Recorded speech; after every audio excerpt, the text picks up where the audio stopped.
तो प्रथम मंडल के दूसरे सूक्त के अंतिम 3 मंत्रों 7, 8, 9 के जो देवता हैं वो मित्र और वरुण हैं।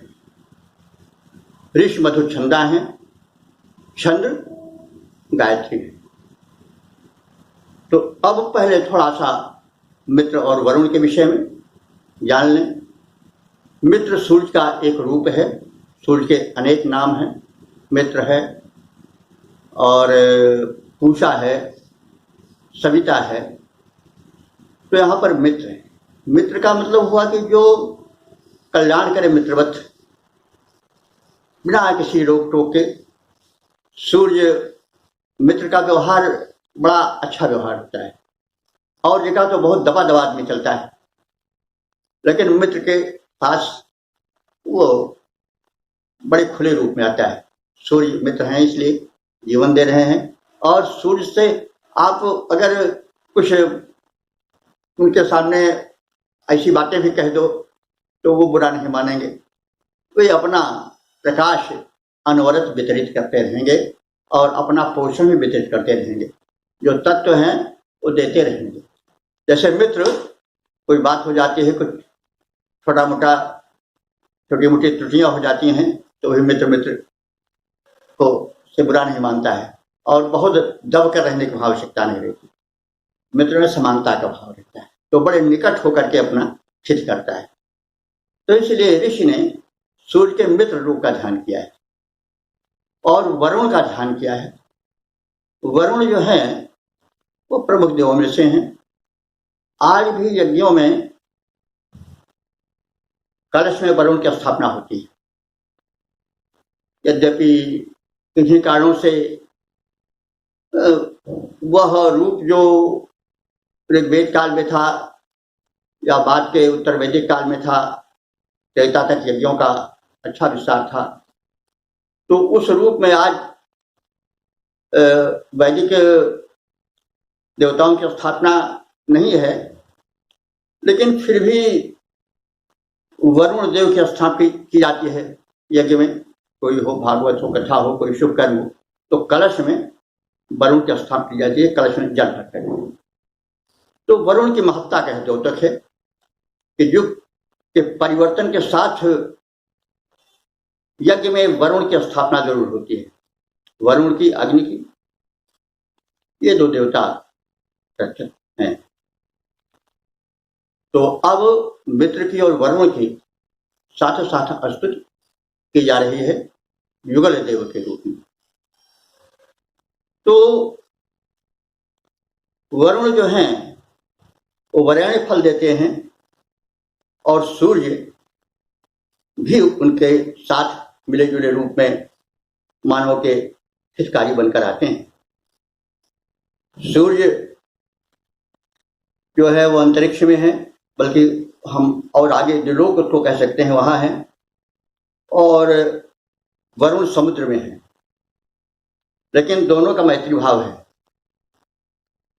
मित्र सूर्य अपने किरणों से कुछ लेते हैं वाष्पित करके वरुण देव से, सागर से, जो उनका आवास स्थल है, जिसके वे अधिपति हैं, और उसको वाष्पित करके बादल के रूप में फिर वृष्टि कराते हैं। सूर्य देवता ही का ये कार्य है। उन्होंने लिया आदान और उसके बाद प्रदान। देव की विशेषता है कि वे आदान और प्रदान साथ साथ करते हैं। आदमी क्या करता है, केवल आदान देता है, प्रदान से संकुचित रहता है। लेकिन सूर्य आदान अपने लिए नहीं लेते हैं, जल धरती से लेते हैं, समुद्र से लेते हैं तो समुद्र तक पहुंचा देते हैं। वरुण व्यवस्था का भी स्वामी है। जल गया, ऊपर गया, फिर वर्षा, फिर वो नदी नालों तमाम होते होते होते होते फिर समुद्र में गया। तो ये व्यवस्था जो है, जिसको ऋत कहा गया है, वो बनी हुई है कि सागर से जल लिया और फिर नदियों के माध्यम से फिर सागर को सौंप दिया गया। तो इस तरह से जो है वो मित्र और वरुण दोनों का युग्म पूरी धरती के लिए, प्राणी जगत के लिए हितकारक है। इसलिए ऋषि जो है वो कृतज्ञता ज्ञापन के लिए जो है वो मंत्र स्तुत्यात्मक प्रस्तुत करता है।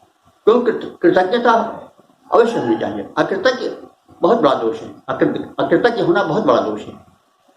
हम जिससे पाते हैं उसके प्रति नतमस्तक हो, यह मानव धर्म है। ऋषि भी वही कर रहा है। जिन शक्तियों से वो शक्ति प्राप्त करता है, ऐश्वर्य प्राप्त करता है, धन प्राप्त करता है, उन शक्तियों को प्रति विनत होकर के उन्हें शुद्ध करने के लिए आहुति डालता है और उनको समीप लाने का प्रयत्न करता है। वे सूक्ष्म रूप से आते भी हैं। त्रिकालदर्शी ऋषियों ने इसे देखा है। तो मंत्र प्रस्तुत किया जा रहा है कि मित्रम हुए पूतदक्षम वरुणम च ऋषादसम धियम घृताति साधनता। मित्रम हुए माने आवाहन करते हैं। इसका मित्रम, मित्र रूप सूर्यदेव का, और उनके साथ किसका आवाहन करते हैं? वरुण का। तो मित्र देव कैसे हैं? पूत दक्षम। पूत माने पवित्र, दक्ष माने कार्य में निपुण। तो मित्र पवित्र हैं, सूर्यदेव पवित्र हैं और अपने क्रिया में दक्ष हैं। और वरुण देव कैसे हैं? क्या वैशिष्ट्य है कि वे ऋषादशम कहते हैं आरोग्य प्रदायक, रोग के हरण करने वाले। तो वरुण देव रोग का हरण करते हैं। सुनाशेप को बल के लिए लाया गया था, तो वरुण की प्रार्थना सुनाशेप ने की, उसको बांध दिया गया था योग से। उसने प्रार्थना की वरुण देव की, और एक राजा को कुष्ठ हुआ था। कुष्ठ के कारण बल के लिए लाया गया था, बांध दिया गया था योग से। तो प्रार्थना जब किया सुनाशेप ने, तो वरुण देव प्रसन्न हुए और राजा का कुष्ठ ठीक हो गया और उसके प्राणों की रक्षा हो गई। तो वो ऋषादश हैं, कहने का मतलब रोगों को हरण करने वाले हैं। और मनुष्य हर तरह से रोगी है, कहीं तन से, कहीं मन से। तो धर्मार्थ काम मोक्षाणाम आरोग्यम मूलमुत्तमम। धर्म अर्थ काम मोक्ष, इन चारों पुरुषार्थों का जो मूल है वो क्या है? स्वास्थ्य, आरोग्य। तो वरुण के महत्व को हम इस प्रकार से जान सकते हैं। तो ऋषादशम यानी रोगों को दूर करने वाले हैं, आरोग्यप्रद है। तो मित्रम हुए पूतदक्षम, मित्र जो कि पवित्र हैं, कार्य में दक्ष हैं, क्षमने। और वरुण जो हैं वो ऋषादशम, रुझहारी हैं और आरोग्यप्रद हैं। उनकी हम प्रार्थना करते हैं। धियम घृताची साधनता। तो धियम माने बुद्धि को, घृताची माने ओजपूर्ण करें, तेजस्वी करें, कुशाग्र करें। क्योंकि बुद्धि से तो मनुष्य इतना बड़ा हुआ है, बुद्धि नहीं रहेगी तो पशु है। तो इन देवों से ऋषि प्रार्थना करता है कि आप हमारी धिय को, धिय माने बुद्धि को, घृताचिम साधनता, तेजस्वी करो। घृत माने तेज होता है, घृताची में तेज युक्त। घृताचिम साधनता, उसको तेज से परिपूर्ण करो, ओज से परिपूर्ण करो, कुशाग्र बनाओ। तो बुद्धि कुशाग्र रहे, पवित्र रहे और जो है वो कृतज्ञ रहे। यह बहुत बड़ी चीज है। और शरीर निरोग रहे। तो इन सब की कामना प्रस्तुत मंत्र में की गई है। इसका छंदोबद्ध पद्य रूपांतरण इस प्रकार से है। मैं सूर्य देवता, वरुण देवता का आवाहन करता हूँ, उनकी पवित्र तेजस्वी हित कर छवि पर ध्यान लगाता हूँ। घृत के समान वे परम पुष्ट प्रेरक पवित्र माने जाते इस प्रबल रोग नाशक दोनों देवों को शीश झुकाते हैं।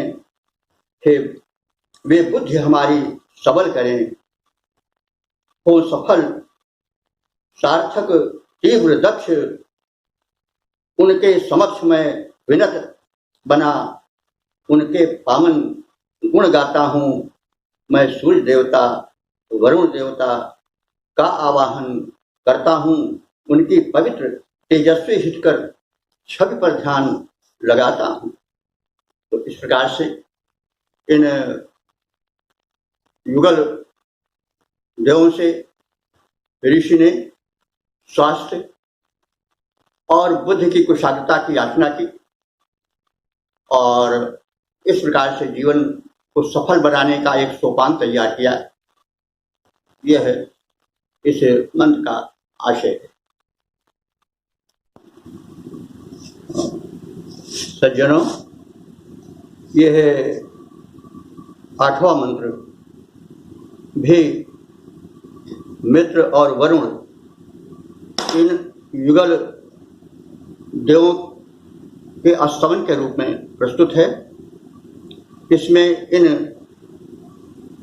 देव युग्म से प्रार्थना की गई है कि वे जो ऋत का सिद्धांत है उसके स्वामी हैं और उसके विवर्धन का प्रयत्न करें, क्योंकि ऋत अगर खंडित होगा तो सृष्टि चक्र नहीं चल पाएगा। इस विषय में पहले भी बताया गया है, फिर भी थोड़ा सा कह रहे हैं संकेत रूप में कि ऋत सृष्टि संचालन का वो सिद्धांत है जो कि शाश्वत है, सनातन है, और इसी सिद्धांत पर वेद चला है और जो हमारी संस्कृति चली है, भारतीय वैदिक संस्कृति, उसमें इस ऋत ने बड़ा योगदान दिया है। ऋत बताता है कि जीवन में सुख है तो दुख भी है, उत्थान है तो पतन भी है, जन्म है तो मरण भी है। तो यह ऋत है। इसलिए जीवन में असंतुलित मत होइए, क्योंकि यह ऋत है, यह सत्य एक व्यवस्था है। दिन ही दिन रहे तो व्यक्ति पागल हो जाएगा, सो ही नहीं पावेगा ठीक से, कर्म में इतना दिन रहेगा। तो दिन के साथ रात का भी होना आवश्यक है, जन्म के साथ मरण भी आवश्यक है। ज्यादा से ध्रुव मृतम ध्रुव जन्म मृतम सत्य, क्योंकि अगर सब मरे ही नहीं कोई तो धरती पर गुंजाइश नहीं रह जाएगी। एक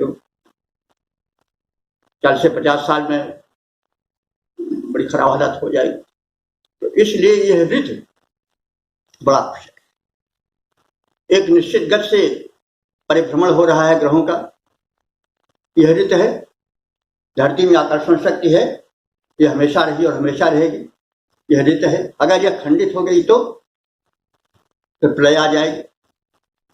कहा जाता है कि मंगल की सभ्यता जो है वो धरती से किसी से पहले उन्नत थी, लेकिन वहां ऋत का सिद्धांत खंडित हुआ, यानी आकर्षण शक्ति में कमी आई, और जब कमी आई आकर्षण शक्ति में तो जो वायुमंडल था उड़ गया। धरती में वायुमंडल है नहीं, टिका हुआ है गोले पर, धरती के आकर्षण को रुके हुए है, हवा उड़ जाती। समुद्र में जल भरा हुआ है ऐसे गोले में चारों तरफ, और ऋत के सिद्धांत से वो टिका हुआ है। अभी ऋत कमजोर पड़ जाए, पानी सब फैल जाएगा, सूखा हो जाएगा। वायु जो है अगर वो भी खींचे हुए, जो ऋत सत्य है, ऋत है, और जिसका संचालक कौन है? वरुण, अधीश्वर वरुण है, तो इसीलिए उसको ऋतेश्वर कहा गया है। तो यह ऋत बड़ा आवश्यक है, और ऋत को बताया गया है इस मंत्र में कि वो विवर्धक है, सभ्यता का संवर्धन करता है, जीवन का संवर्धन करता है। ऋत अगर शिथिल पड़ गया तो फिर पिंड मृतवत हो जाए। इसलिए वरुण को बड़ी महत्ता दी गई है, और ईरानी आर्यों ने तो वरुण को ही सबसे बड़ा देवता मान लिया। तो अहुरमज़्द, जैसे हमने कभी कहा था, वो असुर महत से बना है, तो अहुरमज़्दान का सबसे बड़ा देव है, जैसे हमारे यहाँ वेदों में इंद्र। तो कहने की मतलब कि जब वरुण के साथ मित्र मिल जाएंगे तो शक्ति और द्विगुणित हो जाएगी। जो अस्तोता है, ऋषि है, वह उनसे शक्ति याचना करता है और कहता है कि आपका ऋत, जिसके आप ऋत सिद्धांत, जिसके आप नियंता हो, वो यथावत बना रहे और धरती में जीवन का संतुलित विकास होता रहे। ये वैज्ञानिक चिंतन है। व्याख्या के लिए इसलिए थोड़ी आवश्यकता अनुभव की जा रही है विस्तार देने की कि मंत्र बहुत छोटे हैं और फिर वो ज्यों के त्यों ऐसे कर दिया जाए तो फिर आशय नहीं है स्पष्ट कर पाएगा। तो उसको विज्ञान से जोड़ करके प्रस्तुत करने की चेष्टा की जा रही है और धर्म को विज्ञान से जोड़ना चाहिए। वैदिक धर्म बड़ा वैज्ञानिक धर्म है, तो इसलिए उसके विज्ञान पक्ष का भी प्रस्तुतिकरण परमावश्यक है। तो अब मंत्र प्रस्तुत किया जा रहा है। ऋतेन मित्रा वरुण आवृता वृथा वृत स्पृशा क्रतुम वहन्तमाशाथे। ऋतेन मने ऋत के द्वारा, अर्थात विश्व व्यवस्था के संचालन की अबाध शक्ति द्वारा, ऋतेन, ऋत का तृतीया है ऋतेन, मित्रा वरुणा आवृता। मित्रा वरुणा जो है, ऐसा है, ये वैदिक समास है। अगर आज के लौकिक संस्कृत में समास किया जाए तो मित्र वरुण होगा, लेकिन वैदिक समास में मित्रा वरुणा कर दिया जाता है। मित्रा वरुण यानी और न करके द्विवचन करके बीच में दीर्घ कर दिया जाता है, मित्रा वरुण। तो इसलिए ये वैदिक समास है। लौकिक संस्कृत में होता है मित्र वरुण होता है। तो मित्रा वरुण, हे मित्र और वरुण देवता, ऋतेन, तुम ऋत के सिद्धांत द्वारा, आवृतौ, आवृतौ माने आवृत, परिपूर्ण, और आवृतौ तुम उसको विवर्धित करो और अस्पृशा, उसके स्पर्श से जगती तल को धन्य करो। यानी आपके रथ का सिद्धांत कहीं विचलित न हो, कहीं क्षीण न हो, इसलिए आप उसको विवर्धित करो और उसको स्थापित किए हुए यथावत। और क्रतुम बृहंत माशाथे, क्रतुम कहते हैं यज्ञ को। यज्ञ, यज्ञो वै श्रेष्ठतम कर्म कहा गया है कई बार। यज्ञ उत्तम कर्म, उत्तमोत्तम कर्म यज्ञ है। यज्ञ के तमाम रूप हैं। तो कर्म मतलब यज्ञ तो हम लोग करते ही हैं, साथ साथ देवता भी कर रहे हैं। वो क्या, वो कौन से क्रतु माने यज्ञ, वो कौन से क्रतु कर रहे हैं, कौन से कर रहे हैं, सृष्टि यज्ञ। वो सृष्टि संचालन और यज्ञ कर रहे हैं। सूर्य अपने किरणों से आहुति दे रहा है, चंद्रमा अपने किरणों से आहुति दे रहा है, समीर संचार से आहुति दे रहा है, और ऋत को कायम करके भी वो एक यज्ञ ही कर रहा है। तो फूल खिला करके देखिए प्रकृति कैसे यज्ञ कर रही है। सुगंधित करने के लिए जो मरण होता है पशु पक्षियों का, तो उससे कार्बन डाइऑक्साइड बनती है, जहरीली गैस बनती है। तो प्रकृति संतुलन के लिए पुष्प खिलाती है, खूब सुगंध, ताकि उसका निवारण हो जाए। तो इसीलिए मनुष्य को भी चाहिए कि वह वातावरण को स्वच्छ रखे। आज हम देख रहे हैं कि असंतुलन हो गया है और चारों ओर जो हो रहा है वो सब आहुति डाली जा रही है। किसकी? तेल की, किरोसिन ऑयल से बना हुआ सब पेट्रोल वगैरह। और पेट्रोल है क्या? वो पशुओं की चर्बी है। तो वो धुआं जो है वो जहरीला होता है, तो अन्न जहरीला हो गया, हवा जहरीली हो गई, जल जहरीला हो गया, प्रदूषण फैल गया, संतुलन बिगड़ गया। तो कहने का मतलब है कि ऋत के संचालक हैं वरुण देव, नियामक हैं, और उनसे प्रार्थना की गई है कि वो अपने वो क्रतु माने हमारे यज्ञ को शुद्ध करें, और क्रतु स्वयं जो एक सृष्टि संचालन की क्रतु कर रहे हैं, यज्ञ कर रहे हैं, उसको भी साधनताम, उसको भी साधें, सफल बनावें। आशा थे, ऐसी आशा मैं ऋषि करता। तो ये तो इसका सामान्य भाव हो गया कि हे मित्रावरुण देवता, आप दोनों जगत व्यवस्था के संचालन के, शाश्वत नियमों के पालन के स्वामी हो और उससे आवृत हो, उस व्यवस्था के विवर्तक हो, उसे स्पर्श अथवा ग्रहण करके तुम हम सबका कल्याण करो और अपने श्रेष्ठ संचालन रूपी यज्ञ को पूर्ण करो, और हम जो शुभ कर्म कर रहे हैं, यज्ञ कर रहे हैं, उसको भी पूर्ण करो। तो इस प्रकार से इसका अर्थ हो गया। थोड़ा पद रूपांतरण इस प्रकार से है, हे मित्रा वरुण देवता, तुमसे यह प्रार्थना हमारी है, इस जगत व्यवस्था संचालन का नियम जिसे कहते हैं रीत, जिसके अनुशासन में चलती रहती यह जगती सारी है, उससे परिपूरित तुम दोनों उसको प्रोन्नत करने वाले, उसका पालन करवाते हो। अनुपम दृढ़ शक्ति तुम्हारी है। जग संचालन शुभ कर्म यज्ञ जो बृहत परम व्यापक विराट, इसका सुंदर संचालन हो, आशा तुमसे यह भारी है। हे मित्रा वरुण देवता, तुमसे यह प्रार्थना हमारी। वेद प्रेमियों, अब इस सूक्त का अंतिम मंत्र प्रस्तुत है। यह मंत्र भी मित्र और वरुण को समर्पित है और उनसे प्रार्थना की जा रही है कि वे स्वयं समर्थ हैं, सक्षम हैं और हम सबको भी समर्थ और सक्षम करें और शुभ कर्मों को धारण करने की शक्ति दें, क्योंकि बिना शक्ति के कोई कार्य हो नहीं पाता है। तो मंत्र इस प्रकार है, कवि नो मित्रा वरुणा तु विजाता उरुक्षया दक्षम दधाते अप सम। तो हे मित्र और वरुण देवता, आप कैसे हैं? कवि, उन्हें कवि हैं। कवि का मतलब क्या हुआ? कम आनंदम वितरति इति कवि, अथवा रचना करने वाले को भी कवि कहते हैं। तो आप दोनों कवि हैं, कवि हैं। कवि, कवि का द्विवचन है कवि। आप दोनों कवि हैं, आनंद भी सृष्टि में बरसाते हैं और रचना भी करते हैं। तो हे कवि, मित्र और वरुण,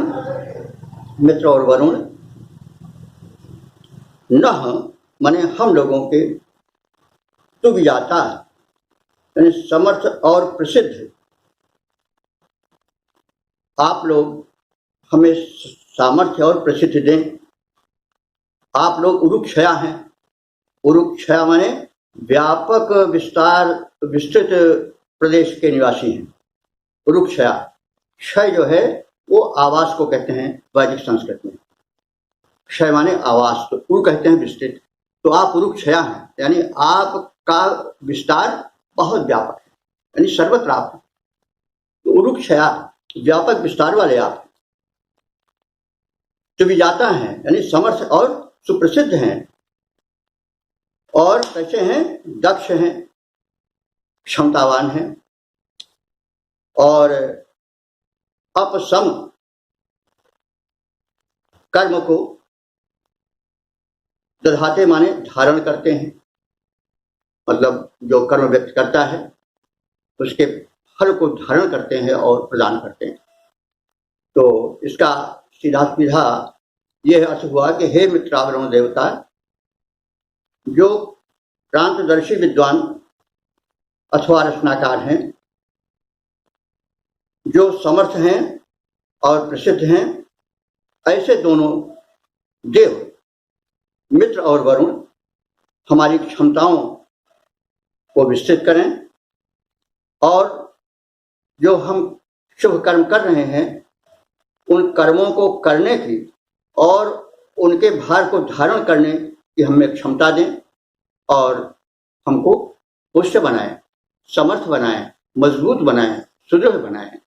तो यह प्रार्थना अंत में समापन के रूप में की गई है।